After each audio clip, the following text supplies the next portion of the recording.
welcome to the Labyrinth today. Today we're going to explore the founding concepts within modern psychology and colour therapy, art therapy, to give a little bit of context to it, because there's still people in modern times, in the 21st century, that can be dismissive of the value of colour when it comes to mood and social health and mental health well-being.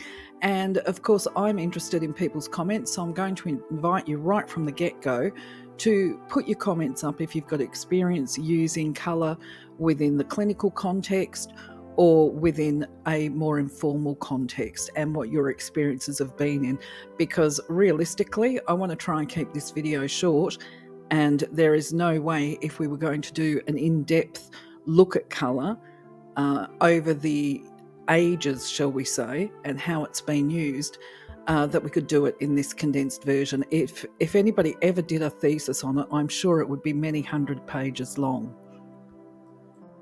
So because the aim of my videos are to refer to the benefits of colour for social and emotional health and well-being, psychological health, I thought it would be helpful to look at the founders of psychology and psychiatry.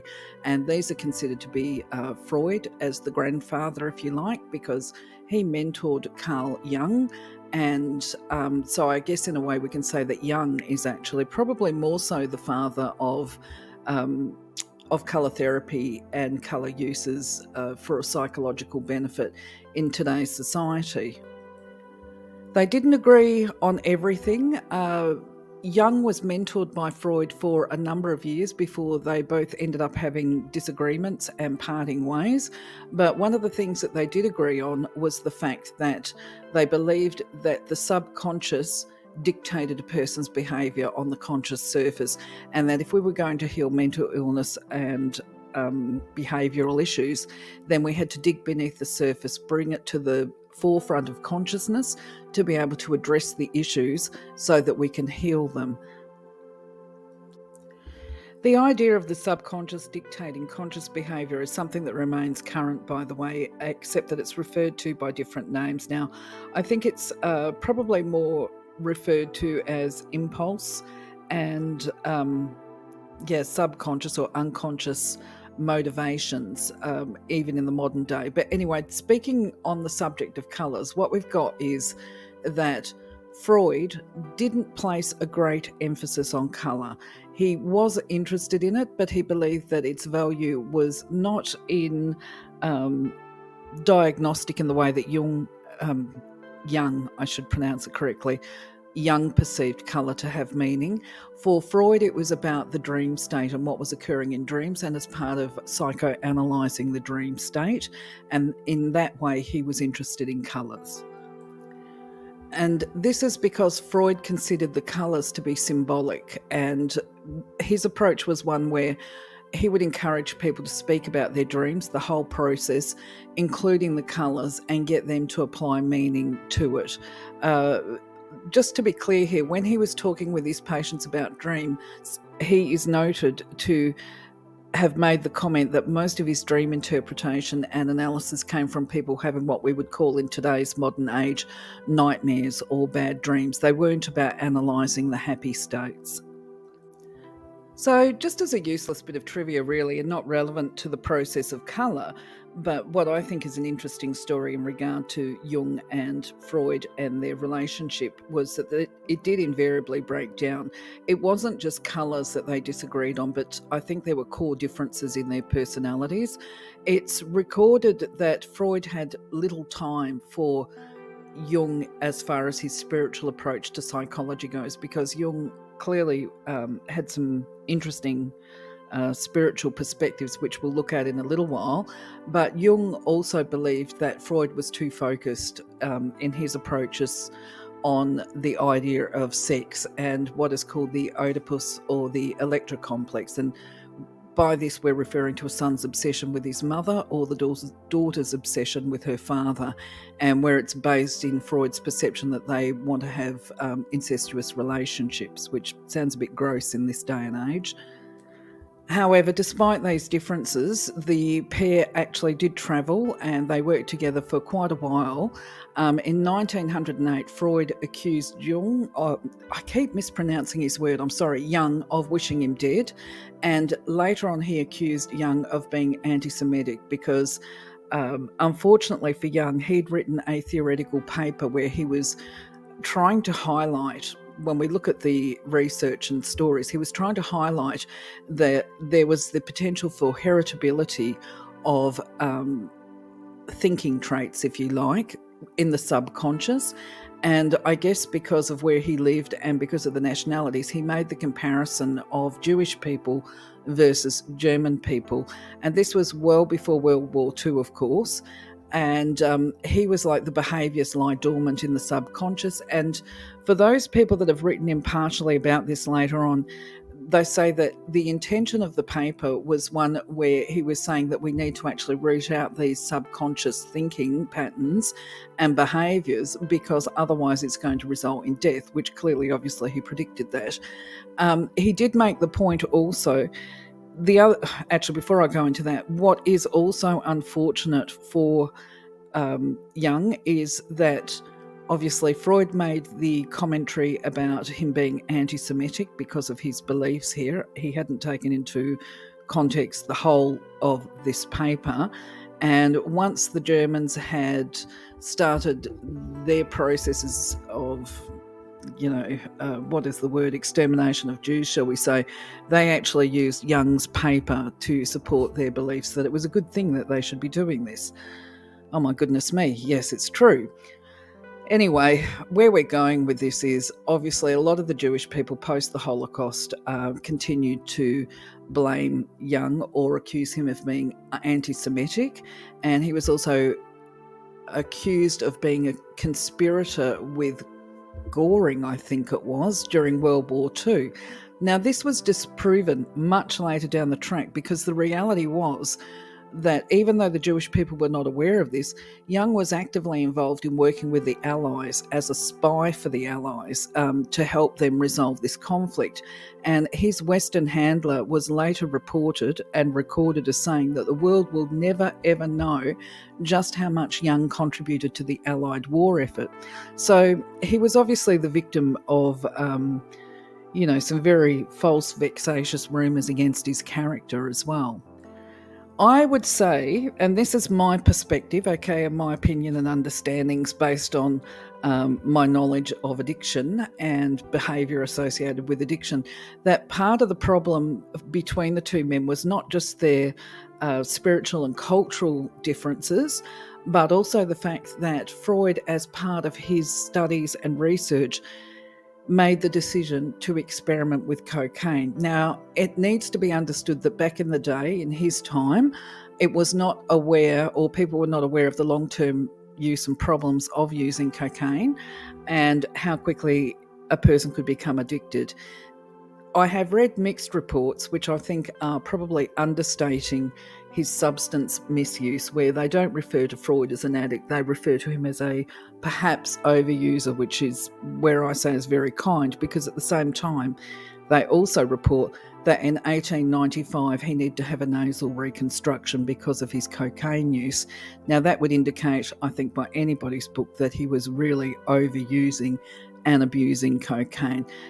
Just to put this into perspective, he had decided, and it became a real problem, obviously a trap for Freud, that for him to fully understand the situations and experiences of people that presented to him for treatment with addiction, that he needed to understand the drug itself, and consequently he used and he became addicted to it, is a popular belief. For those people that understand colour, my research led to me finding an article where it says that Freud's offices were decorated with the primary colours of red and green as a predominant theme in his offices, which I find to be very interesting, because I actually do associate the colour red with people with addiction and power and control issues, incidentally. I should mention that based on my own studies and my own personal views and opinions, I interpret that where we've got the two branches of mental health treatment, we've got the psychiatrist in modern times and we've got the psychologists. And the psychiatrists, obviously, when it comes to power and control and that kind of thing, they're actually top of the food chain in the mental health field. I perceive Freud to actually have been the father of this direction of mental health treatment because it involves medication and because of this analytical approach that he took. Jung, on the other hand, I see as being the father of psychology because he was more interested in the behaviour and doing early intervention. And while he certainly within Australia, he's not promoted as being anybody that we should actually really follow his example of, because they don't see that. Well, I remember when I was at university, I was told, he's not really got a lot of relevance. There's no real evidence to support his theories, these kind of things. This is what I was taught at university, okay? I actually believe differently. I believe that that was a very narrow approach, and I would explain or interpret that what we were seeing with Jung and continue to see here in the Australian context is a form of cancellation where he is not considered to be credible because he took a different pathway. He was very spiritual in his approach and in his interpretation. So not only did he implore understandings of colour, he also looked at archetypes, and that could be something for you to explore in your own time. But basically the archetypes, from his perspective, they're universal symbols or patterns that present in the collective unconscious of all humans. And this would be where his article came in that he got accused of anti-Semitism for. Basically, he says that they're innate and inherited, and they shape our thoughts, our feelings and behaviours. And spirit was very important to Jung. In his discussions, it's not treated as an abstract concept, but it is considered by him to be an empirical phenomenon. And it's a psychological reality, which we can describe and where the effects can be experienced. So for him, spirit was an archetype and basically very much a part of life and being. And we're going to see how this reflects in his beliefs and what he taught. But either way, when we look post-wars, so society and science denied, not just for Jung, anything that basically was founded in spiritual or faith. And I'm talking in the Western context. Okay, so perhaps, it would be fair to say that after 2 world wars, the Western scientists were having a crisis of faith. We can turn around and say, look, it's because they were interested in Darwinism and they did a redirect.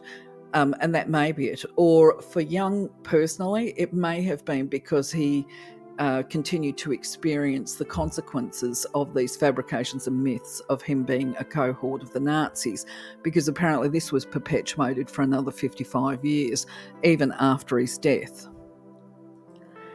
And I think it's important to understand that when he talks with his approach to spirit and the therapies that he brought forward, which we're going to look at art therapy in a moment and colours, he actually challenged the status quo by bringing in Eastern concepts. And you can see this quote here, which is, the Christian West considers man to be wholly dependent upon the grace of God, or at least upon the church, blah, blah, blah.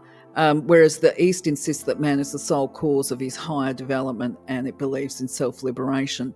So within that context, you can see that these kind of statements would actually challenge the status quo, especially in countries like England and the US, who are major players, when their whole society, if you like, was, at least then, and potentially even now to a large extent, based on these Christian values.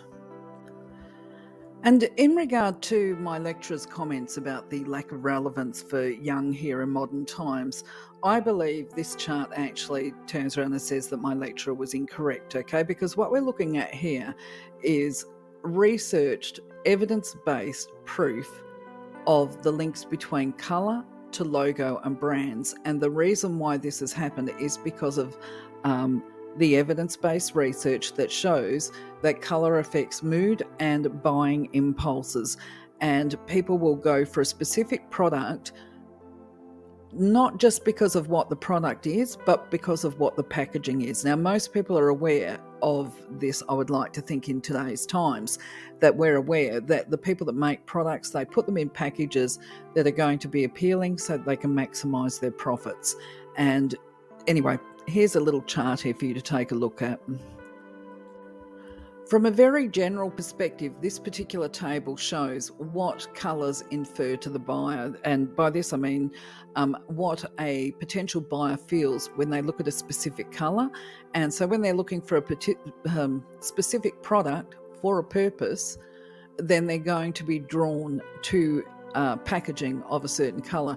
Now, interestingly, if you take a look back at the other chart for McDonald's, they have red and yellow in their logos, which I think is really interesting because obviously they're trying to say speed, fast food. There's your red, yellow, competence, happiness, inexpensive, low quality.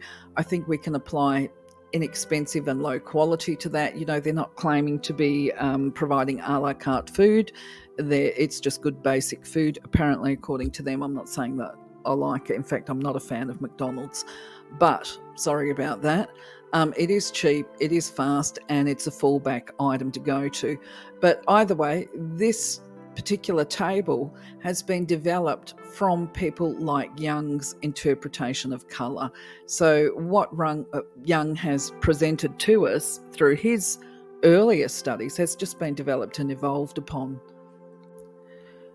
So while this particular theory of Jung is not considered to be credible in modern medicine, if you like, there is relevance to it. It has been developed to a certain level. We'll look at that in a little while. But what I wanted to point out was that he presented this theory of classification of personality types based on the colours. He also, just to be clear, agreed with critics that the human personality was far more complex than he was able to demonstrate. But what he's doing with these charts that I've got here, and there's more than these, is that he believed that people had personality types, and based on their behaviours that you could group them into being, you know, the cool and calm, which is the blue, the fiery red, sunshiny yellow, and they're associated with behaviours, okay? Interestingly, it's not 100% aligned with my understanding of chakras, because obviously chakra and colour healing go quite closely together. We'll look at that in a different video.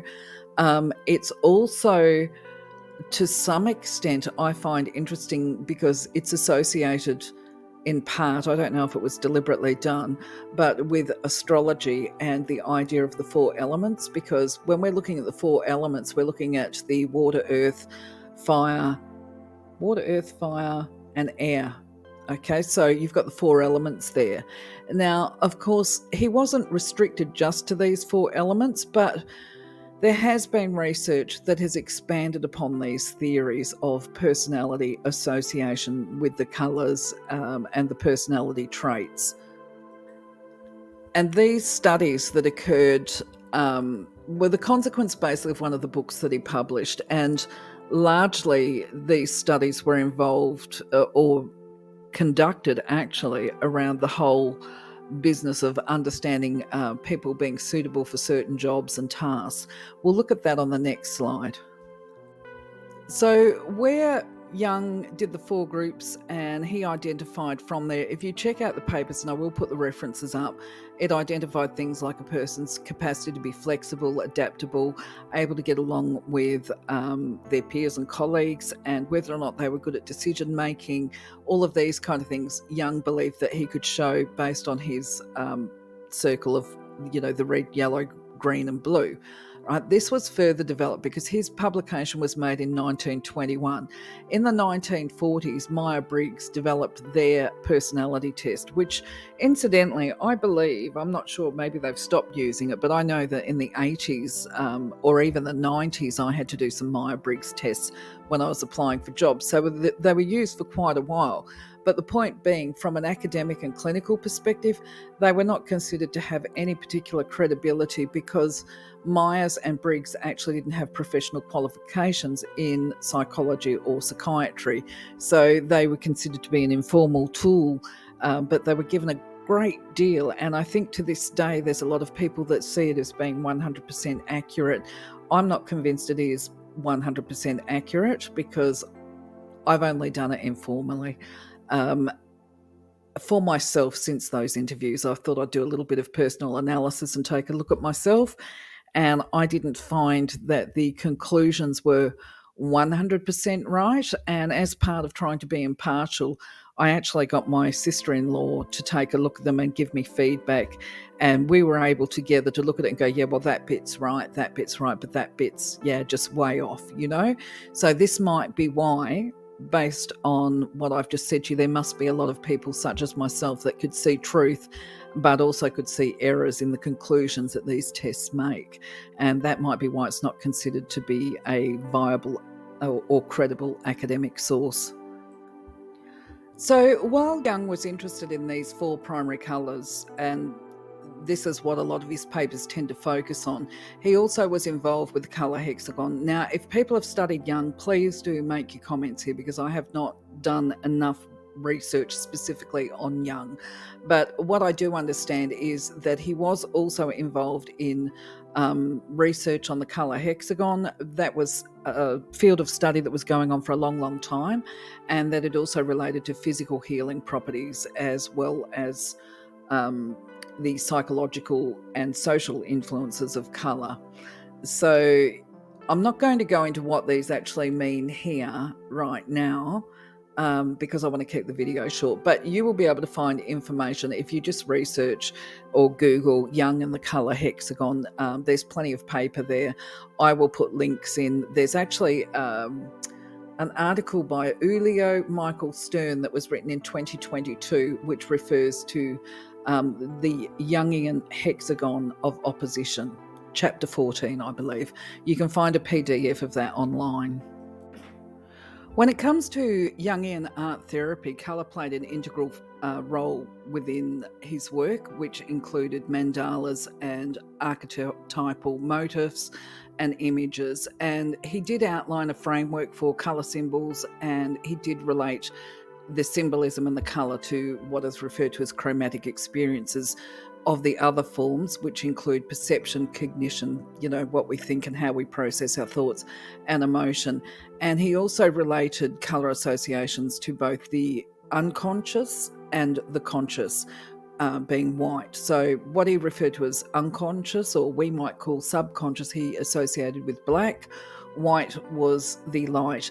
And he referred to 4 primary functions of the colours, which included intuition, thinking, feeling, and sensation, which that's on the other sphere, if we like, the other slide that we looked at. Now, what is very important, I perceive, as somebody that's looked at colour therapy and looked at people's interpretations of it, he's actually given a warning that is recorded that when it comes to interpreting colours, basically be cautious, because not everybody's qualified and trained to understand the meaning of colour.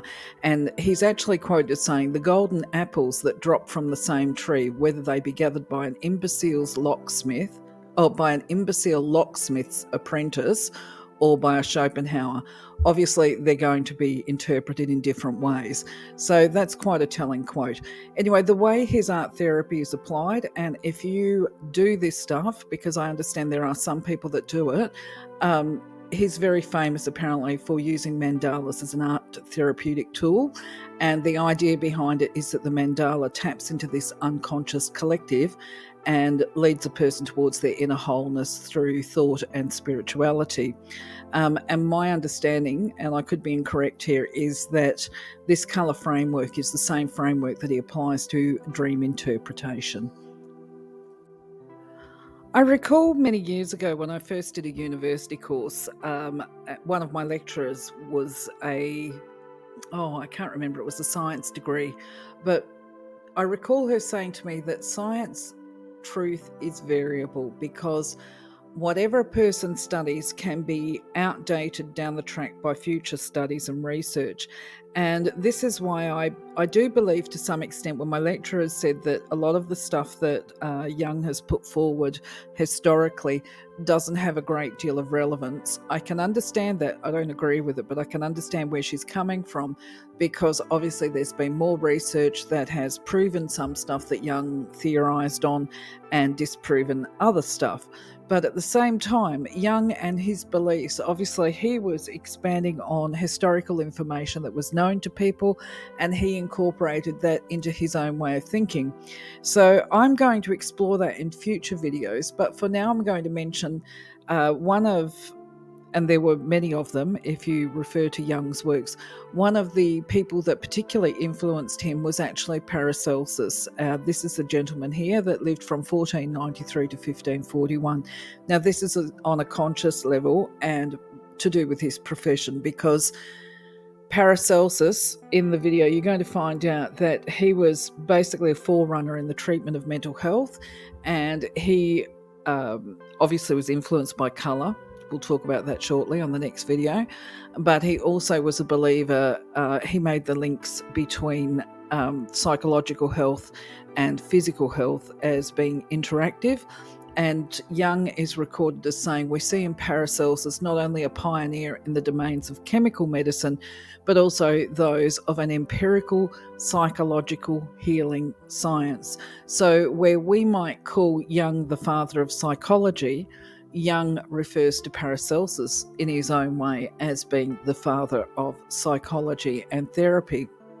Now, I've put the picture up of Isaac Newton because we will be talking about him and his contributions to understanding colour psychology as well, because he brings in the colour spectrum.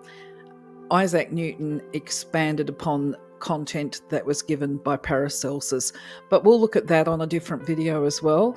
And I just want to make note of the fact that Jung also credited a philosopher, and I probably should have Googled how to pronounce his name, Goethe, Goethe.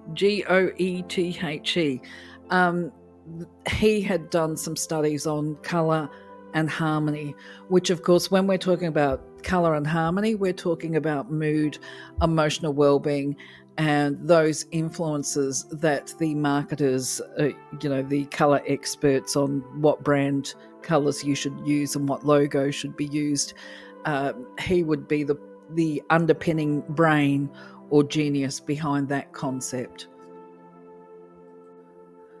So when it comes to credible evidence in regard to colour psychology, certainly within the 21st century, there is some literature, as you can see here, 2019, with conclusions gathered in regard to how colour hues determine people's behaviour. Now, of course, you can find this research yourself. There has been previous studies, as seen here in 1961, where the impacts of colour and hues on people is determined not just by the colour itself or the shade. So, we can't make a concrete call that pink means X and yellow means Y, because it says that there's variations dependent on the person's gender, their culture, their age, of course, as well. It's going to carry different meanings for them. And so all of this stuff is fairly relevant.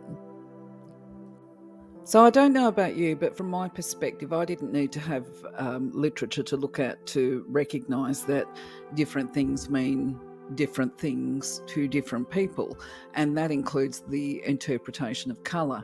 So when I have done or delivered art therapy courses, which I have done within a school environment actually for troubled young people, I have tended to rely on these kind of charts here. You can see a colour wheel here, and then you can see the square box on the right hand side that refers to generalist meanings of colour. And so what I would used to, how's my English? It's my first language as well. What I would do is actually get the people that I was working with to, not while they're actually doing the working, just let them have a play with it and get to a certain stage when they were doing their artwork, before I would present this with them and say, well, what do you think? You know, do you think maybe your feelings apply to what's happening here with these colours? Does it relate to you? So in a way, it was a form of research when I was doing informal, I say a form of, but informal research. And it helped me to come to my own conclusions about what colours mean and within different demographics. And so from a diagnostic perspective, I didn't really use colours for diagnosis because as far as I'm concerned, I guess it was person-led. But what I did do was look at it more from a perspective of treatment, health and well-being, if you like. So I have to say I didn't manage to carry my activities through to completion, so I don't have a formal conclusion about how effective my rationale went. But for example, one of the young boys that I was working with, he didn't like colour at all. He had ADHD diagnosis and oppositional defiance disorder, and I think a few other ones. So he's quite a volatile little person. I shouldn't say little because that sounds condescending. He was actually a teenage boy, but he was a beautiful soul, actually. But for him, he only wanted to work in black and white drawings using pencils. And if I was to apply the rationale of what this means, if a person's drawn to black and white as colours and as a means of expressing themselves, I would say that, yeah, there probably was a bit of truth to the interpretations of colour, because he certainly did come across as a bit aloof, definitely intimidating because he was quite volatile, but he had a really strong sense of justice. And so the thing is, he had this rationale that things were right or wrong, and if things were wrong by him, then he would react dreadfully to it in ways that definitely intimidated people. And the other thing was, this is why he was actually where he was at, and I was working with him, was because he actually couldn't be included in mainstream education, because he would flare at teachers and principals and everything else. If he felt that they were misusing their authority, he would react at them as well. So it's really interesting that I would say that he was quite a principled person, but he didn't know how to channel his energy into healthy ways. That's just my thoughts. But anyway, what I have given you here on this slide is a tool for use and a reference point in your own work. So for now, my friends, I'm going to call this video to a close. I'm going to say thank you very much for being part of my journey. I hope I've given you some interesting food for thought. I'm going to be doing a number of videos as part of building credibility for colour therapy before we start looking at what does it mean for us today in today's society in the 21st century, and how can we use this within our own selves. We don't have to go and see a therapist, but how might we individually employ the knowledge over history as part of creating our own health and well-being right now, here today. So for now, I'm going to say bye-bye for now. Have a wonderful, wonderful week. Blessed day. Thanks for being part of my journey. Catch you on the next video. Bye-bye for now.